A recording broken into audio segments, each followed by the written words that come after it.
Hey guys, how's everybody doing? It's Lou. I'm back for another Vinyl Finds video. Today's video, I've got about 15 albums and they're all from one particular haul that I had. Probably one of the better hauls I've ever had at a flea market. So let's get to it. 15 albums, so I won't say a lot about each one, but a little bit. So the first one I have, Chuck Berry. St. Louis to Liverpool. This is, I have some Chuck Berry in my collection. They're mainly comps from the, I think, 50s and 60s. And I've got a couple of actual studio albums, I think, from the early 70s. All great albums. This is an actual studio album from Chuck, I think from 66. This is a press from 84. And it's a fantastic album. It's probably one of the better finds that I had in this particular haul, St. Louis to Liverpool. Next, another great find on this haul. We have Leonard Cohen's debut album, Songs of Leonard Cohen. This, of course, has the big songs, Suzanne, So Long Marianne, Hey, That's No Way to Say Goodbye, Sisters of Mercy. Fantastic find for $6. Leonard Cohen. Love it.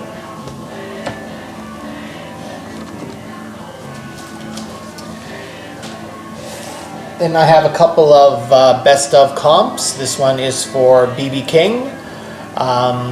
So this is a single disc comp, and really great to have this because I don't have a lot of B.B. King in my collection. I think I've got two other B.B. King albums on vinyl, the Live at the Cook County Jail and one other, Seeds of something, back from I think the 60s or 70s. So this is, has the songs you would expect from B.B. King, Thrill Is Gone, Caledonia, stuff like that. So this was great to have. Again, this was a $6 find, best of B.B. King single disc.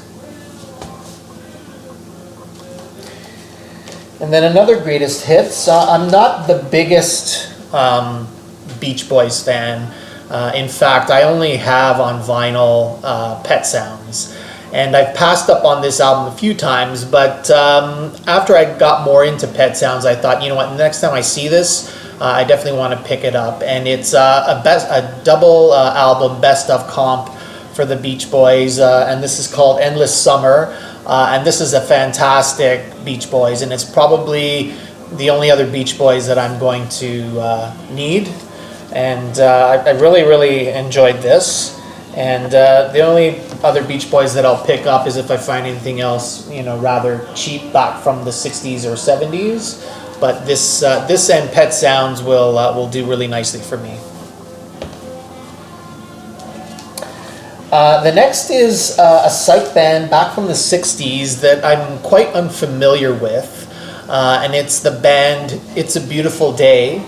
This is their debut album, and this album, when I picked it up, I just saw that the year was back from, I think, 68 or 69, but I was kind of confused because this wasn't the cover that I was used to seeing for the debut album by this band. And I guess this is an alternate cover because when I checked the song listings, it's the exact same songs that are on their debut album.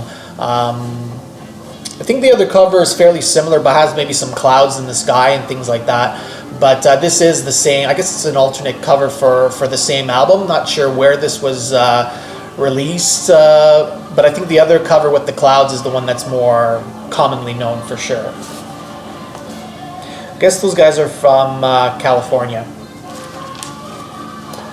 And lately I've been showing a couple of Bee Gees finds back from the 60s. I think I showed Horizontal. I'm not sure if I showed another one, but still looking for early Bee Gees. And I found this comp, which is an early Bee Gees comp, best of, back from the 60s. And, has some songs. The only songs I really know on this is I Started a Joke, Massachusetts, and To Love Somebody. So really, really happy to get this for cheap. And then I found another Bee Gees studio album. So I guess that captures some of their 60s stuff. This is the actual studio album from 1970 for the Bee Gees for the album Trafalgar. And this is still excellent early Bee Gees material. This album is a little bit more straight, less, definitely not psych, but definitely more straight ahead, I guess, ballads. A lot of ballads and strings on this, and great harmonies. It sounds fantastic. I mean, I'll definitely keep picking up Bee Gees early albums if they sound like this. Then an album that I've said, you know what, if I ever find this album again, I at least need to pick up one album by this band. And the band is Jethro Tull, and I wasn't sure which one that I would pick up, you know, Aqualung or Thick as a Brick. But I thought, you know what, I need to have one of them. And then finally when I found this one, I picked this one up. And it was Aqualung, I guess back from the early 70s. I've tried playing this a couple of times, and to be quite honest with you, maybe I just wasn't in the right mood for it. But and I'm happy I got it, don't get me wrong, but it's something that I'm going to have to try and get it into a little bit more, maybe under the right mood or the right circumstances, because I know it's regarded as probably one of their best, if not their best. And then another band that I've shown many times before, and I picked up their last studio album of the 70s to kind of complete my 70s collection for this band in terms of studio albums, but I did need one album, which was a live album, to fully have all the 70s albums by them, and that band is Rush. And this is Rush's first album, a double album, All the World's a Stage. And this covers the period up until and including the album 2112. So really happy to get this to complete my Rush 70s collection. Then another artist and band that I've shown many times before is Cream and Eric Clapton. And here's one of Eric's 70s albums, Backless. This is one of his, I guess, lesser known albums, but you know, not as good as Cream in my opinion, but you can't really go wrong with 70s Clapton. This is sort of laid back stuff, still, you know, very guitar focused, but not in sort of you know, scorching Cream manner, definitely more of a laid back feel. And you know, this is a really cool album to put on to just chill out to. Eric's sort of lazy vocal and a very laid back guitar on this. It's a quite good album. Then the next album, I thought I was picking up an album by the band Flea with Paul Rodgers, but in fact, and there's no writing on this album, and I didn't really look at it all that closely, and instead of picking up Flea with Paul Rodgers, I picked up Bad Company with Paul Rodgers. This is the album Burning Sky from 1977. And, you know, even though I was expecting Flea and I like Flea better, this is a pretty good album. It's not a bad album. I don't think it's regarded as one of their best, but, you know, I enjoy this. I enjoyed it actually more than the Jethro Tull Aqualung. So this is a keeper for sure. And I only paid $6 for that.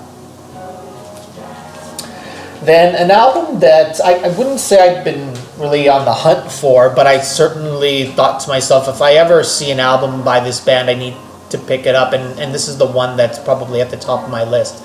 So the band is Devo, and this is their album, I think it's their debut album, correct me if I'm wrong, called Are We Not Men, We Are Devo. This is from 1978, and I mean, obviously I know the band Devo, didn't really have anything in my collection by them, and truthfully, the only song that I really knew from Devo was Whip It, and that's not on this album, but this is an album that I've seen, I think it's Larry Graves at Canadian Stud Muffin Show, a couple of times in a bunch of different videos that he's made, and he's highly praised this album. So I thought if I ever find a Devo, this is the one that I want to get.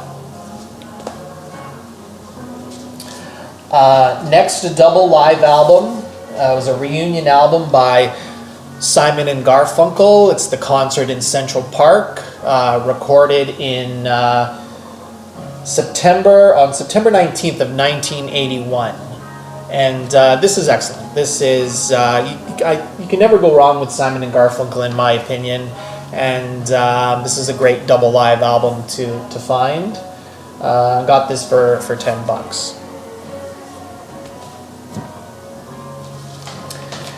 And then a band that I was somewhat familiar with, but has been featured several times in Ross's videos out in Australia, Vinyl Boy Trigger. And he's always shown, done a couple of videos, I think one featuring the discography of this band, and that band is Midnight Oil, or as he likes to call them, The Oils. So this is Midnight Oils. I think this is their major label debut from 1982, and this album is called 1098-765-4321. I think I was only familiar with one song off this album. I really only started knowing Midnight Oil later on in the 80s, when they obviously came up with their big breakthrough album, Diesel and Dust, with Beds Are Burning, The Dead Heart, that kind of thing, and then Blue Sky Mine after that. And I had those albums on CD, but it was great to finally get my first Midnight Oil vinyl. And last but not least, a band that I have all their CDs back from the 80s, and that band is the Chameleons. They're here on this album. I think they're known as Chameleons UK. I'm not really familiar with another band called the Chameleons, but you know, whatever. This is their album Strange Times. I believe it's their third album. And like I said, I had their other albums on CD, had this album on CD as well, so I was really quite surprised to find this. Fantastic band. I guess I would describe them as sort of a post-punk kind of sound. Really, really great guitars. There's a little bit of an Echo and the Bunnymen, early Echo and the Bunnymen kind of feel to this. This is quite excellent and highly recommended if you can find this. Okay guys, thanks a lot for watching, and we'll see you next time.